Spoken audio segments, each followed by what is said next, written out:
blacks commit more crimes than whites do. Okay, well, first of all, what he means by blacks commit more crimes is, in fact, that African Americans are more often convicted of committing crimes in the United States than any other racial demographic, which is very different from what he said.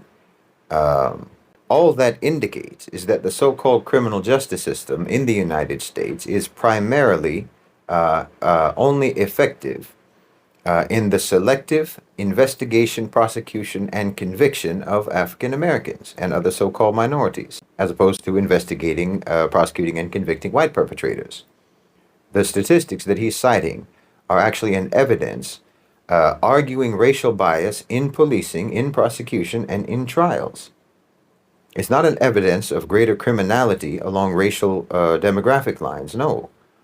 Rather, it's only the assignment of criminality that falls along racial lines. I mean, more than half of all violent crimes in the United States go unsolved, overwhelmingly the case in certain types of violent crimes. So we're not talking actually about a criminal justice system that works, that's actually effective, that's actually efficient, that actually does its job. What we have is a criminal justice system that disproportionately seems to only quote-unquote work when the perpetrators are not white. African-American victims of homicide, by the way, make up most of the victims of homicide cases that go unsolved, whereas most homicide cases in which the victim is white, those get solved.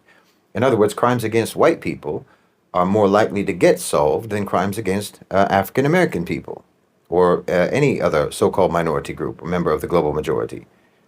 And they're even more likely to get solved when the perpetrator of the crime happens to be African American. So in other words, if you're a white victim, you're more likely to get justice, and if you're a white perpetrator, you're more likely to escape justice. That's the system, and that's all that is evidenced by what he's saying. So when you look at the number of unsolved crimes, it's not unreasonable to assume that the, say, 60% or so of violent crimes in America that never get solved, that those are very possibly crimes committed by white people against African American people, or against other so-called minority groups. So rather than saying blacks commit more crimes than anyone else in America, it would be more honest to say that no one who commits a crime in America is more likely to be punished for that crime than an African American. And in fact, it's also more likely for an African American person to be wrongfully convicted of a crime of which they are accused.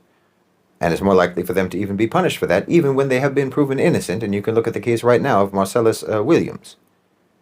So the statistics that he's citing actually only substantiate the belief that the so-called criminal justice system in the United States is a major component of what you can call a systematic domestic ethnic cleansing program in America, being carried out against African Americans and other members of the global majority.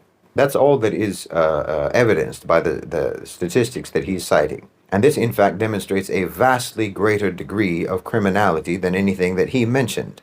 And I would go further to say that this speaker himself, with the statistics that he's mentioning and the interpretation that he's putting on those statistics, that he himself occupies a propaganda role in that ethnic cleansing system, for which, in my opinion, he could and should be prosecuted under international law.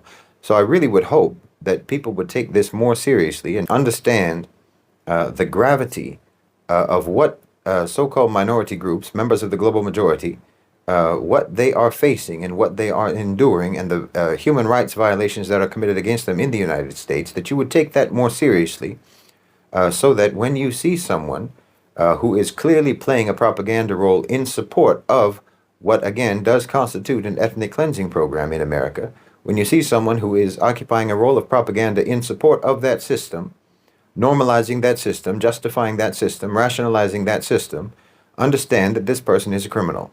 And inshallah, one day they will face justice for that, and should not be regarded simply as someone who is airing offensive or controversial views. No, you should take this more seriously, and not simply use it as an opportunity to have a debate with someone like this. They shouldn't be debated, they should be prosecuted.